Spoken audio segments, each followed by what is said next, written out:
book is called The Death of Expertise, and you really need to pay attention to this one. The Dan York State of Mind program is brought to you in part by Lookout Rhode Island and Takeo Comfort Solutions. He is a professor of national security affairs with the U.S. Naval War College, speaks for himself, I can promise you, and during the 2016 campaign and now in the early parts of the Trump administration in 2017, he has been speaking for himself on Twitter and in a book that he has recently published. You're going to meet Tom Nichols here in a second. The conversations we've had with the professor have been fascinating. He's part of the Never Trump genre. I probably included myself in that, but now that we have an election, it's a different thing. It's, America first in our version. I know my version is this guy Trump's got to do a good job because we need him to do so. Maybe easier said or dreamt than done. Hey, it's early yet, we're only 4 weeks in. But there are certain things that Donald Trump has said recently that actually feed this conversation. So we're going to talk about national policy, security policy. We're going to talk about Donald Trump himself, and then we're going to talk specifically about this book. In previous, I guess my point at the beginning here, in previous visits, Tom has had the book pending. We've touched on it, but now that it's published, it's got to be front and center in the conversation. And I hope that you'll keep an open mind in listening to the concept. Here is something that Donald Trump said last week, which has gotten a lot of run. Well, the leaks are real. You're the one that wrote about them and reported them. I mean, the leaks are real. You know what they said. You saw it. And the leaks are absolutely real. The news is fake because so much of the news is fake. The news is fake, and this concept of fake news, and that these folks, ABC, CBS, CNN, NBC, New York Times, whoever, really aren't doing their jobs, kind of feeds this conversation of the death of expertise. Here's the cover, and there's the author, Professor Tom Nichols, who slides right in. Good to see you, my friend. Thanks for having me back, Dan. Book signing coming up in Middletown. We'll remind you of that, and all the data is at foxprovidence.com, so make a note of that.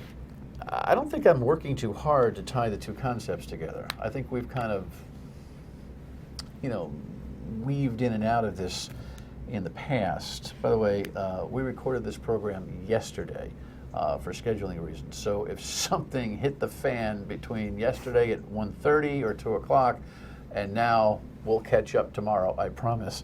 And it's been kind of that way. So, actually keeping up with your tweets, Radio Free Tom, at Radio Free Tom. You want a professional tweeter over here. Been involved in a national debate, and a fascinating one for quite some time.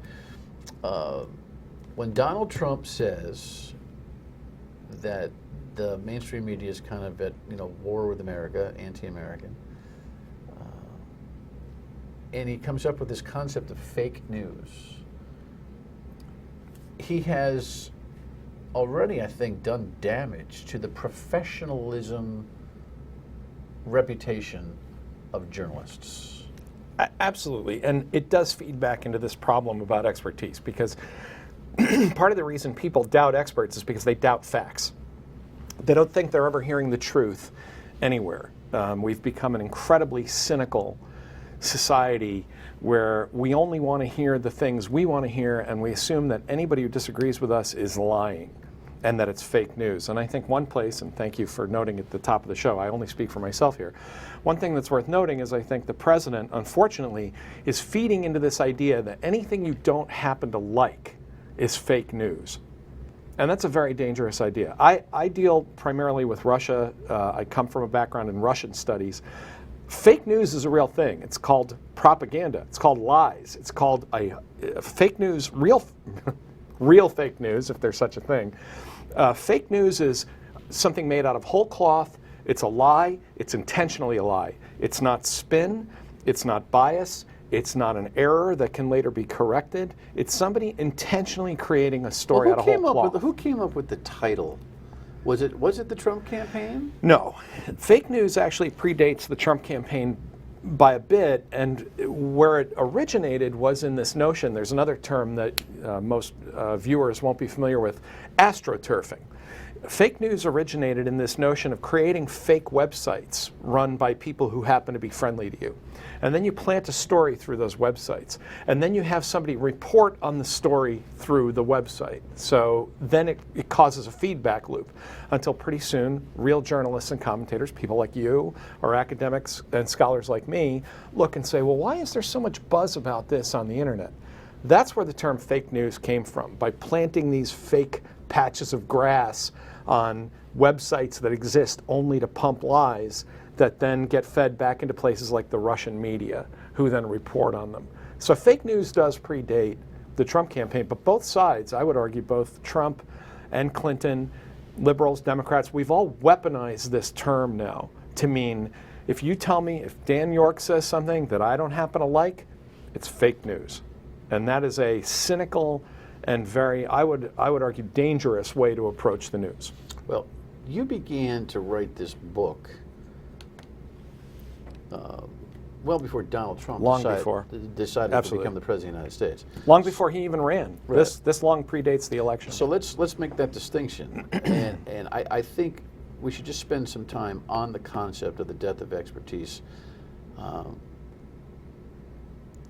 It is my understanding that it is your thought that people just don't respect experts anymore because... The word I use in the book is narcissism, which is not a popular thing to say to the American public. But I think this predates the internet.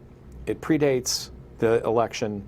This goes back to, I would say, at least to the 1970s or 80s, and people deciding that everyone is as smart as everybody else. That really this was the warping of our understanding of democracy.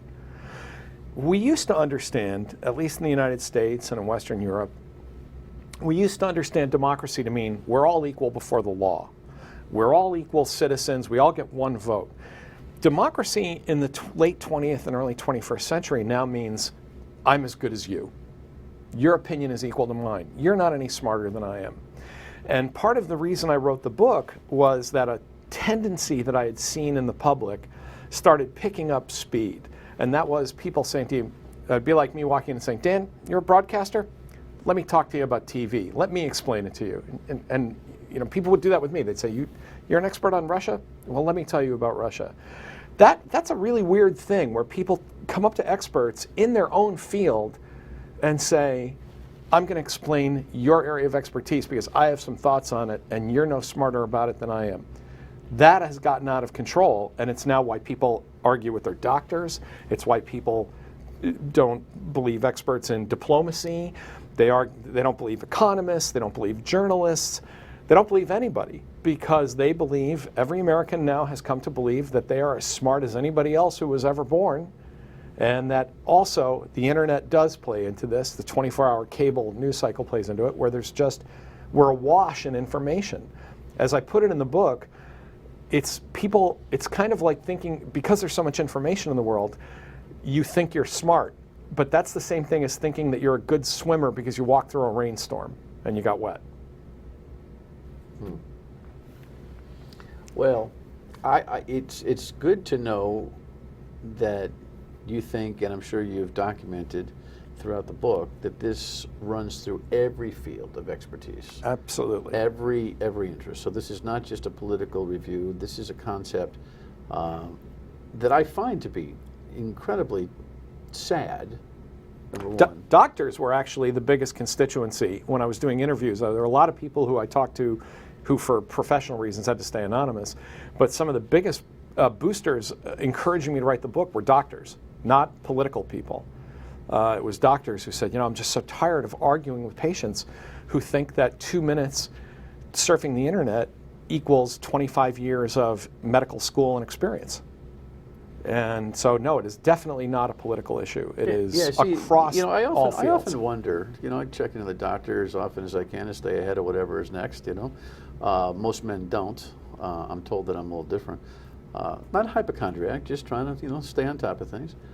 I find myself inquisitive and asking questions because I want to draw out their expertise. I don't find myself ever really arguing. But I always wonder what it's like to see dozens of patients a day. I'll have to check back with my doctors, my annual's coming up, and ask them about this, because I wonder if it is actually true that even my doc is sitting in there, debating with patients every day as to what's properly prescribed and or diagnosed. And their patience is wearing thin. Look, some of this is the kind of thing you're talking about. I think it's really important and positive to be an informed consumer. I'm not arguing, and I think people have come at me about this book because you read the article it was based on a few years back, saying, oh, well, you think people should just defer to experts and uncritically. Absolutely not. Doctors, lawyers, engineers, everybody, we all want an informed consumer. We all believe in an informed and engaged client. That's different than someone walking in and saying, I don't care what your diagnosis is. I looked it up and here's what you need to do for me. One surgeon said to me, he said, I've gotten to the point where I just want to put all the medications and the utensils on a tray and push it across the table and say, you know what? You do it. If you're that up on this subject, go ahead and you take out, you deal with your own appendix. And you don't think that's an anomaly? You don't think that's just a... No. Oh, no. An overly stressed doc you ran into. You think that's a trend? No. It's national. In fact, people, when I started writing the piece, doctors on social media as well started reaching out to me. That's where I got the expression, paging Dr. Google. Apparently, doctors, it's a very common expression to say to one another that they had a problem with a patient because they were paging Dr. Google. This is not an anomaly. It's not an anomaly among doctors or lawyers, teachers. I can tell you as a member of the teaching profession, this is a common problem across all fields, and that's why I wrote the book. All right. How that now mingles with our leadership issues. Stay with us.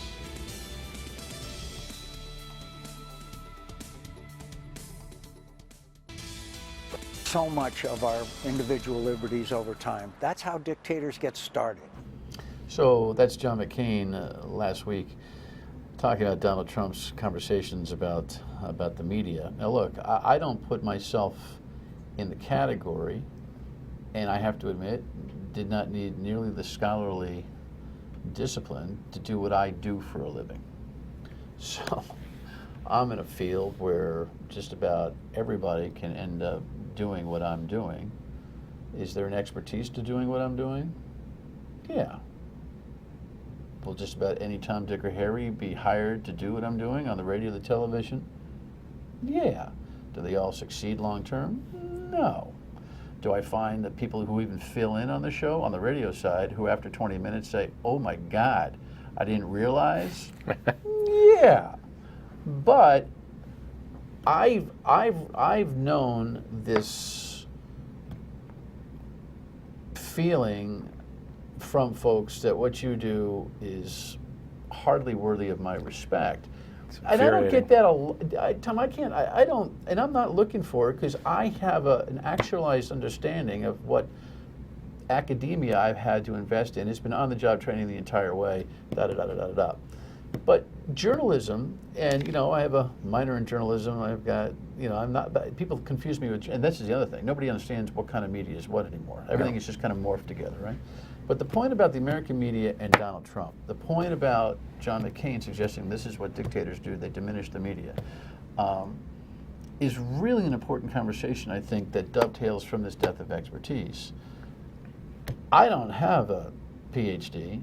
I didn't go to med school, so I'm horrified when you tell me that doctors day in, day out are battling with their patients who think they know more about their condition than the doctors do. That I find to be horrifying. It almost makes me feel better that the level of respect for media and journalism in general is definitely dwindling. How dangerous is what Donald Trump has said in terms of the media and where he's positioned it right now? Well, you have to think of it both short term and long term. In the short term, yes, it's dangerous as a political maneuver. Right, to say, well, everybody lies except me, and there's no really good source of information except what I tell you or the outlets I anoint. Remember that when President Obama went after Fox News, people were horrified. but now they seem totally okay with it, that the president has said, well, I like Fox News and CNN is bad. You don't ever want political leaders picking winners and losers in the media, whether they're liberals or conservatives, Republicans or Democrats. That is not their job. And I think I want to put a marker down on journalists, because I spoke to a lot of them while writing the book as well. Journalists are human beings with flaws. Some of them are good at their jobs, some aren't. And let me just say, I don't think people understand how difficult that job is. Even the kind of thing you're talking about where, you were here in Providence and you've talked to folks for a half an hour on television. That's really hard to do. People underestimate it. And it's hard to report things and to fact check yourself and to get things right. And journalists are going to make mistakes. You and I will say something in the many conversations we've had where we've probably gotten something wrong. But there's a difference between an honest error or our political spin or our bias on something and a wholesale dismissal that anybody who's on a television set or writing for a newspaper is a liar. That's the long-term problem, because that is astonishingly dangerous in a democracy. The fact of the matter is, love them or hate them, a free press is the First Amendment pillar of a free democracy. Now talk to me from the Russian point of view, since you're so well studied there. Vladimir's got to be yucking it up. This has got to be the best 5 weeks he's ever seen in his life. I think the Russians think this is hilarious, yes. And I think they find it remarkable that they've gotten away with all the things they've gotten away with, in part by trying not just to manipulate our media, which they're actually not that good at doing, but by manipulating through fake news, through fake websites, through controlled leaks of private information, that they have manipulated the worldview of the American voter. Because what they really want, there's a common belief that the Russians were trying to elect Donald Trump. I don't think that's what they were trying to do. I think that was an incidental benefit to them, that they preferred Trump to Hillary. What they really want to do is make the American voter as cynical and as disaffected as the Russian voter. They want to pull the American system down a few pegs to say, your democracy is no better than ours, and it's certainly no better than anybody else's. And unfortunately, the president has played into that narrative, and the American public has played into that narrative, and I think it's easy to forget how difficult it is to be a citizen of a democracy, how much attention it requires from us, and we're losing that. And I find that really not just disturbing, but disheartening and sad. Well, what's interesting is that with the internet and with there's so much horizontal information available, there's not much vertical thinking. I used to make this analogy when it comes to teenagers these days, Finally got old enough to start talking about kids these days, right? But that they've got a lot of horizontal interest and their attention span is not vertical at all. It's not very deep. It seems to me that that disposition about media, fake news, Donald Trump, and at least the 40% of Americans who just still think he walks on water, thinks nothing about overseas, nothing about foreign entities. I think we were more concerned with foreign entities when we didn't have so much information available to us. It's almost as if we've had an inverse focus that's happened here. That's a great point. Somebody asked me recently, they said, Tom, are you really saying that we were better informed when we only had 3 television networks? And I said, yeah, in some ways we were. And here's the metaphor I'd use. Think about it as eating a meal, right? That in the old days you had 3 networks and they served you what they served you, and sometimes it wasn't what you wanted to eat, and sometimes it wasn't complete, and you got the sense that you were eating what they wanted you to eat. The difference now is, instead of having a variety of food, healthy food, what we have is a big rotating buffet of junk food. And people pick and graze, and they take the things they want, and they take the stuff that tastes good and that they want to eat. It's sort of like saying that in America we have more sources of information in the same way that we have more sources of food. The problem is we have more restaurants that are basically junk food and chains, and that's why Americans are obese. It's why we don't eat a healthy diet. It's why we have a higher incidence of diabetes, because we're eating whatever happens to taste good to us at the moment instead of trying to eat a balanced diet. All right, so when we come back, is all of this reversible? Next. By the way, I don't want to forget this. Kevin, I'll pop this information up just in case. You can get this in every major outlet, including Amazon, right? But if you would like to have your book signed and meet Tom, Saturday, Barnes & Noble, Middletown, 2 p.m. So mark that down. If you forget where it is, we'll have the information on foxprovidence.com. Is this trend of not respecting expertise, where everybody thinks they know everything about everything, reversible? You know, I tried at the end of the book to be optimistic, and I keep coming up short. It's all this quote, page 40, chapter 2, the dude, the Big Lebowski quoting, yeah, well, you know, that's just like your opinion, man. That's pretty much the way it's going to be for a while. I think the one thing that could change it, unfortunately, the thing that could snap us out of this is something terrible. People come back to relying on experts during times of crisis. If there's a war, if there's a Great Depression, a pandemic, you know, these people that don't want to vaccinate their kids, when there's an outbreak of measles in a school, people are going to rediscover. I always say people don't like to trust doctors until their fever gets to be about 102, and suddenly they have a strange new respect for medical expertise. And I think that unfortunately it may it's funny take. because I've never lost it, but I get. Yeah, I'm like you are. Yeah, My like, doctor what? and I have productive conversations. Right. I ask him for information, and then when he says, "Look, this is the thing you need to be doing," my medical advice, as you know, as my patient, I care about you, and I take it. But I think it's going to require some kind of a crisis, some kind of terribly negative moment, something scary, where people will say, you know, maybe I ought to listen to people who actually understand the difference between a strong dollar and a weak dollar. Maybe I ought to listen to somebody who's a professional military strategist, or maybe I ought to listen to somebody who's actually an experienced diplomat. But I don't know if it's going to happen without something like that. I hope not, and I wrote the book partly as a kind of a shout in the dark. Well, here's the thing. You know, on a macro level, maybe it's impacted by a micro level in the White House. Donald Trump, at least, going back to the politics, and this conversation is not about politics, and we only have a minute here. Donald Trump, at least, seems to have appointed some pretty star players on the national security front, between defense, between the new NSA choice, between Homeland Security, and maybe Secretary of State. At some juncture, did they wave this in front of him and say, by the way, Mr. President, we are these guys and you're killing us? As much as I'd like to believe that, I don't think that happened, but I am encouraged. Will it happen? Interesting that on the campaign trail, the president, when he was a candidate, he said, and I quote this in the book, he says, experts, who needs them? You know, would it be so bad if I didn't rely on experts? I think when you become president, when you walk into those situations, it becomes very daunting to say, you know, this can't just be amateur hour. And so he's brought in people like Secretary of Defense Mattis and H.R. McMaster and Tillerson and others, and I think that's a good sign. Good sign. All right. We spent the entire half hour and hardly whipped up on the president. Grab the book. I think you'll find it a terrific read. All right. Final word and we come back. Stay with us.